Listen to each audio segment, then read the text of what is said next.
My first bike was a Ninja 300. I bought it before I even had my license because I was damn well determined to get my motorcycle license, and I figured if I bought a motorcycle and something I had to make payments on, I was damn sure going to learn how to ride, because it was like this very, this monetary motivation.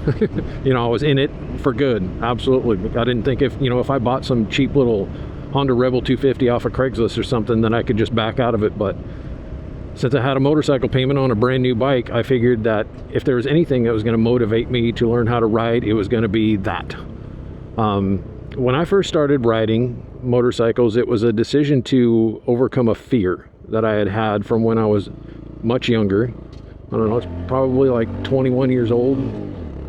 No, I was probably, I want to say maybe 19 or 20, something like that. But the first time I ever rode a motorcycle, a long time ago back in the 90s, it was just this piece of crap old Kawasaki from the 70s probably, that a buddy had ridden over to a friend's house, and he was like, here, you want to ride it? Hand me the helm. I was like, yeah, I'll ride it, no problem. Whatever, I know how to do this. And it wasn't the going and the stopping that really kind of messed with my head. It was the turning part.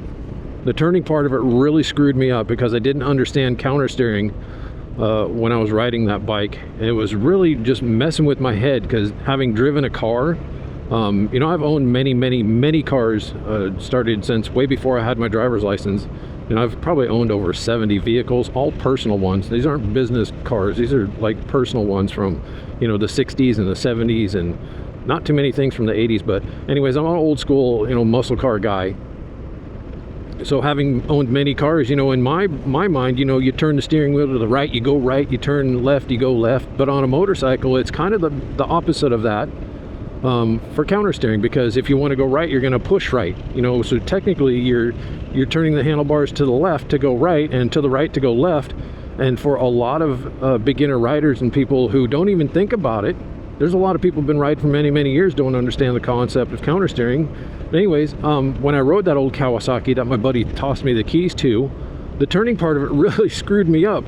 And I'm gonna be honest, when I went to go make a left-hand turn at like 15 miles an hour, I turned the handlebars and the bike was going the other direction, and it scared me. So it's like, oh my God, what am I doing? So I'd straighten the bike up and I'd go like 2 or 3 miles an hour, and then it's back to, well, I'm turning the handlebars to the right and it's going right. Now I'm turning them to the left and it's going left. So why is it when I'm going faster, it's going the opposite direction of which way I'm turning? And it was really kind of, it was really sketchy, and it scared me. It's like I didn't understand how any of that stuff worked. It was just blowing my mind. It's like, why is this doing this? So anyways, long story even longer, like I'd like to make my stories. When I, flash forward to when I turned, I think I was like 42, when I decided I was going to take on this riding thing again. I bought that Ninja, and I told myself, I'm going to learn this. We're going to figure things out. So thanks to YouTube being a thing, I could get on YouTube and look up videos like how to ride a motorcycle.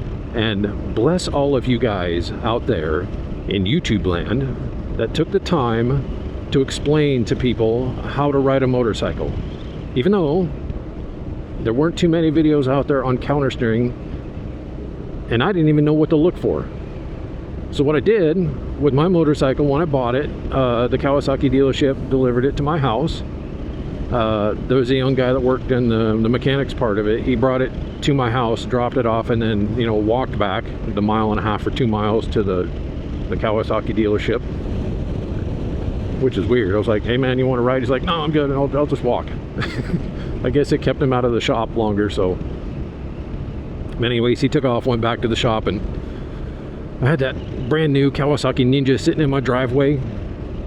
And I'm sitting there on the little plastic chair outside, and I'm staring at this bike. And my heart's just pounding. My heart's just like racing out of my chest. I'm really nervous and anxious and stuff. And I had already bought a helmet, which fit like shit. I didn't know anything about helmet sizing, but I had a pair of gloves, and I had a riding jacket. Like my first riding jacket was like a $600 Alpine Stars jacket. And I still have it to this day, because I'm not going to sell it for 50 bucks. I spent a lot of money on it. So anyways, I went out there, and I'd sit there and I'd look at that bike, and I'd watch YouTube videos and things and study how to ride a motorcycle and stuff. And then I'll never forget, like the first time I took that bike and I turned it around in my driveway so it's pointing towards the street, and I got all my gear on. I was like, okay, things are serious now. We're gonna do this. We're gonna do this. Swung a leg over the bike, started it up. I knew how to start it. That's pretty simple. Pulled in on the clutch. At this point, I know about the gearing and all that stuff because I've driven many manual shift cars in the past, so shifting is not an issue. I click it down into first. I'm gonna start letting out on that clutch, and I'm not even kidding you guys. I'd let out on the clutch, pull it back in, let it out, pull it back in. I did that for probably 10 or 15 minutes, and then I turned the bike off, get off the bike and go sit down and calm down. I'm not even joking. I'm not ashamed to admit the thought of riding a motorcycle scared the crap out of me, because I had this thing in my head. I don't understand the steering and I don't want to crash and all that stuff. There's lots at risk. I'm a father, I have 2 young children at the time. They're like 10 years old or something, 10, 11 years old. And the thought of crashing and getting hurt and losing income to support my family was terrifying. But I made it a point to myself, it's like, I'm going to overcome this fear. I'm going to learn how to do this. Because overcoming fears and facing your fears and being able to do things that you find extremely challenging and you never thought you'd be able to do is a very good therapy. So I made it a point to learn how to ride a motorcycle. So eventually I'd get that bike out of my driveway and I'd get it up onto the street. And I'd get it out on the street and I'd let on the clutch and pull it in, and eventually I'd get up the nerve to go fast enough to shift it into second. But then it came time to turn around and head back to the house, like, oh no, what am I going to do? I'm at the end of the street. So I'd put my feet down and I'd duck walk it backwards, and and I'd push it back in and get it in first gear, and I'd ride it back to the house. And then, if I'm under, 5 miles an hour, I'm able to steer it and go, right or left and things like that. But that's how I, started to teach myself to ride a motorcycle. But then came the time where it's like, if you're just going from point, like one stop sign to the next where you stop and then you turn and then you go to the next stop sign and you stop and then you turn and then you go, that's just basically riding in a straight line. But when it comes to like going around corners and things like that, there was this street over by my house just a couple blocks away that had this nice swooping bend by a park. It's in quite a few of my older videos because I'd ride past there quite often. But there's nice sweeping corners and stuff like that. Eventually I got up enough nerve to go over and hit that road. And once I got out there on that road and I started, like, had looked up a few videos about counter steering and stuff like that, but once I figured out how easy it is to counter steer, that took away so much fear that I had in my heart of learning this motorcycling thing, that I just basically, it just snapped. It just clicked. Because when I was younger, a very young boy, growing up out here in the country in central Washington, I used to ride my bike all over the place. And this whole counter steering thing that was stuck in my head, that was scaring me so much, it just came back to me. Because riding a BMX bike when I was a kid, I used to do it all the time, but I just never thought about it. And it never tripped me up. It never messed with my head because I never put a name to it. Right? I mean, counter steering, who cares? I mean, you're just riding a bike. The old saying, it's as easy as riding a bicycle. Well, riding a motorcycle, after I put 2 and 2 together and figured out what I was doing wrong and learned how to counter steer, it's like, here we are, we're out here riding a motorcycle, I'm doing my thing, I'm counter steering, but I'm not calling it anything, I'm just riding, I'm riding. So anyways, that's that part of the story. Learning to ride a motorcycle, having one motorcycle, and it being a financial burden, not a burden, but a financial responsibility that I had to make sure that I learned how to ride a motorcycle. After I got all that figured out, I had my little Ninja 300 in my driveway, and I'm thinking about another bike already. I'm riding like for, to the end of one season and the beginning of the next, I already start thinking about another bike. Like, oh boy, here we go. And this is kind of like an addiction for a lot of motorcycle riders out there. You're probably the same as I am. You can have a bike for a given amount of time, and once you buy like a new bike, you're perfectly happy with it for quite a while. But then afterwards, maybe you're watching some YouTube videos, or some guy's got this really cool looking bike, you're like, oh, what's that? And you check it out and you start reading about it, and then you need another motorcycle like right off the bat. Well, I believe my second motorcycle, and I could be wrong about this, so don't get mad at me if, any of you have been keeping up, but my second motorcycle, I decided that since I had a sport bike, I wanted to have a cruiser. So I went out and got, now I'm not going in chronological order, I'm just saying having more than one motorcycle was like in my blood. I had to have two, at least. So I went out and got this little Honda Shadow 600, and what I did with it is I wanted to build a bobber. Now, if you guys know what a bobber is, they're really cool bikes. They're like cruisers that have been chopped up and all the unnecessary things have been taken off of them, and they got nice chrome on them, and look at that view. But they got nice chrome on them, and they just look super sweet. And I was looking at motorcycles that turn into bobbers. Well, there's this company, I think they're out of Utah, called Blue Collar Bobbers. So I'd get to looking through their catalog and see what's a good bike that I could just mail order some bobber parts for. And the Honda Shadow 600, the Shadow 600 VLX, what does that stand for? V twin long something and X, I don't remember. I used to know what it stood for. But so I got this Honda Shadow 600 and I started chopping it up, turned it into a bobber, put a paint job on it, all this other stuff. But I needed to have more than one bike, because there were two different styles completely. I had my little Ninja 300, and then I had my cruiser, which was now a bobber. But it didn't take very long after I had bought my first motorcycle to realize that I needed to have more than one. So at the time I had a sport bike and a cruiser. And then I got to thinking about what got me into riding to begin with, which was the little Honda Grom. So I decided I couldn't live without a Honda Grom.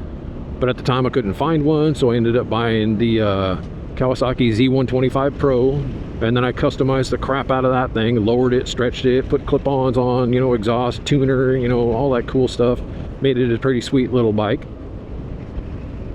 And I've owned, many other motorcycles between them. I'm not going to name them all off because, I ramble on long enough about other crap anyways. So having more than one motorcycle was a definite must for me, because sometimes, you're out there riding around on a sport bike and everything's all good and stuff, but then sometimes you want to ride a bike where you're not hunched over and, feel like you're trying to carve corners and, do 400 miles an hour and, looking for the perfect canyon and the perfect line and all that stuff. Sometimes you just want to cruise. You just want to get out there and ride. The reason why I feel like, as a motorcycle rider, that we need to own more than one bike is it keeps us, myself and you, from getting bored with riding. And I know that unfortunately that there are several motorcycle riders out there that simply just lose that spark for wanting to ride because they kind of just get bored with the motorcycle that they have. Like, especially if you're anything like me and you bought a Ninja 300 and your back gets tired, or you're tired of being hunched over and stuff like that, and you're just, you don't want to ride because it's uncomfortable, or it's just not you. Sometimes you go out and you buy a motorcycle thinking that that's the type of rider you want to be, and then it turns out that that's nothing like how you want to be. You want to be completely different. Like in my case, I thought I wanted to ride sport bikes because a lot of the guys that I had been watching on YouTube were riding sports bikes. There was a pretty big community out there for the Ninja 250 and the Ninja 300, back in the day, but all those channels just kind of went poof. They went away. And anyways, you go out and buy a motorcycle and, maybe you think you want to be a cruiser person, so you go out and drop a bunch of money on a brand new Harley Davidson, which I don't recommend buying a brand new Harley Davidson as your first bike. That's pretty dumb, because then you're kind of stuck with it, whether you like it or not. The more expensive motorcycle you buy initially, the more you're going to be stuck with it for more period of time.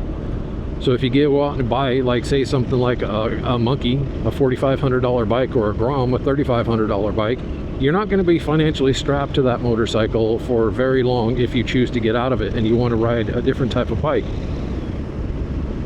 So buying something a little bit cheaper to start with, like I did with my Ninja 300, when I traded that in eventually for my Kawasaki Vulcan S, it was just basically a wash. It's like I'd been renting that bike. I didn't get any money back on it, but I didn't lose any money on the trade.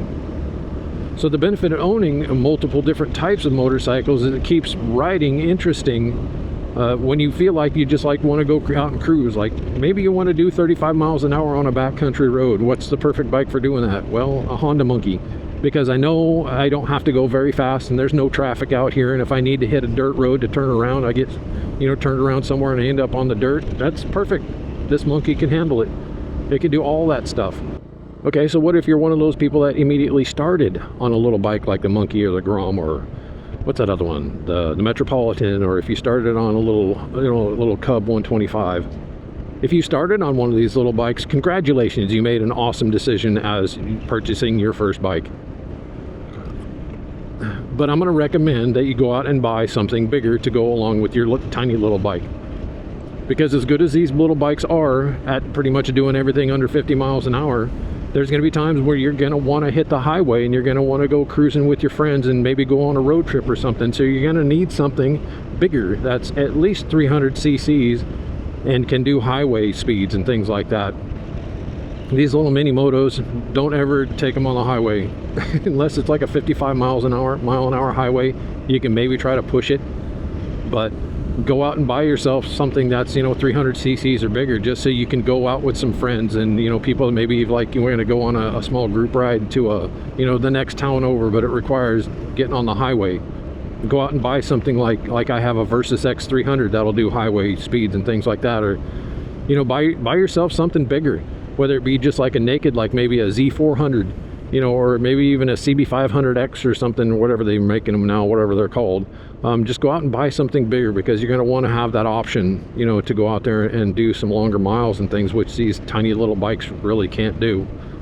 I know what you're thinking here, you know, sitting here listening to me and talking about owning more than one bike, and some of you guys out there are lucky if you can even afford one bike. I know, I can already see the comments being typed right now. Well, you're lucky to be able to afford one motorcycle, but a lot of us can't afford more than one motorcycle. I get it.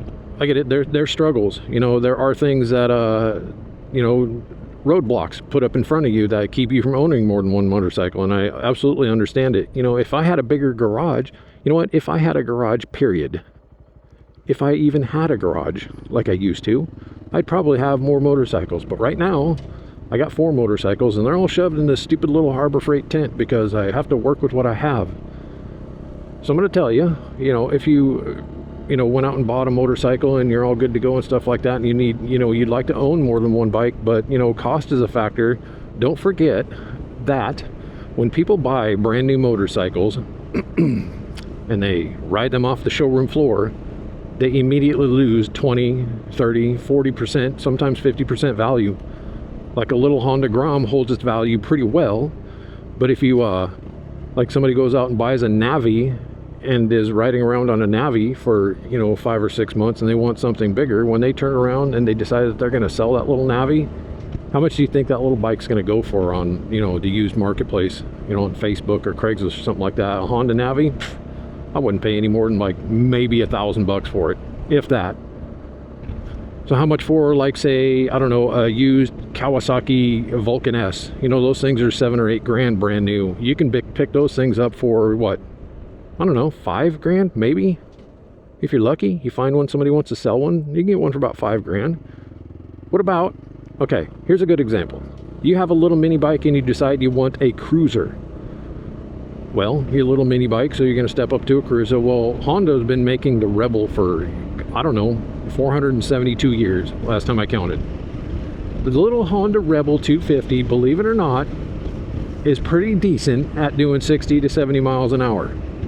I know, I've watched videos on it. People do it. They say it's kind of a struggle. It's pushing the bike right out to its limits, but it can be done. People like to kind of, you know, crap all over those little Honda Rebel 250s. I myself, I am going to buy one eventually one of these days, just so I can do a personal hands-on ownership review of those little bikes. But if you have a tiny little bike, you can buy a Rebel 250 that's capable of going longer distance for, gosh, what are those things, like $1,500, like in mint condition? And you can get them dirt cheap because everybody buys them as a beginner bike. So they put a few miles on them, they learn how to ride, then they want to step up to a Harley Sportster or whatever, and then turn around and stick those things on the used market, and you can get them for like dirt cheap. Another cheap cruiser alternative, if you wanted to get a cruiser, what are those, the Suzuki Boulevard, the older ones? Those are always cheap. You can find those all over the place for next to nothing. What I'm saying is you don't even have to use my motorcycles that I'm talking about as an example. You can go out and find other motorcycles for pretty cheap on the used market. What I'm trying to tell you is having more than one style of motorcycle to go out riding with is one of those things that absolutely keeps me interested in riding all the time. Like if I want to, you know, just step out to the garage, or when I used to have a garage, when I want to step outside and go riding, to me, what I'm immediately thinking about is like, where am I going to go riding? Well, if I had certain places that I'm going to go riding, I know which type of bike I want to bring with me. You know, if I'm just going to ride around in town running errands and things, and I know that I need somewhere to put things, I am absolutely taking my scooter with me like 100% of the time. But if I want to go, like, you know, drop off some mail and grab something to drink and go riding around in the country, I'm probably bringing my monkey. You know, if I want to go exploring and find some maybe a little bit more rougher off-road terrain to go riding, now I'm going to take my Honda Trail 125 because that's why I bought that bike. So anyways, in closing, I just wanted to say, if you have the means to do it and you're kind of getting bored with riding a motorcycle, go out and buy another motorcycle, something that's, you know, completely different. Trust me, your heart will thank me for it. So anyways, thank you for coming along for this longer ride than usual.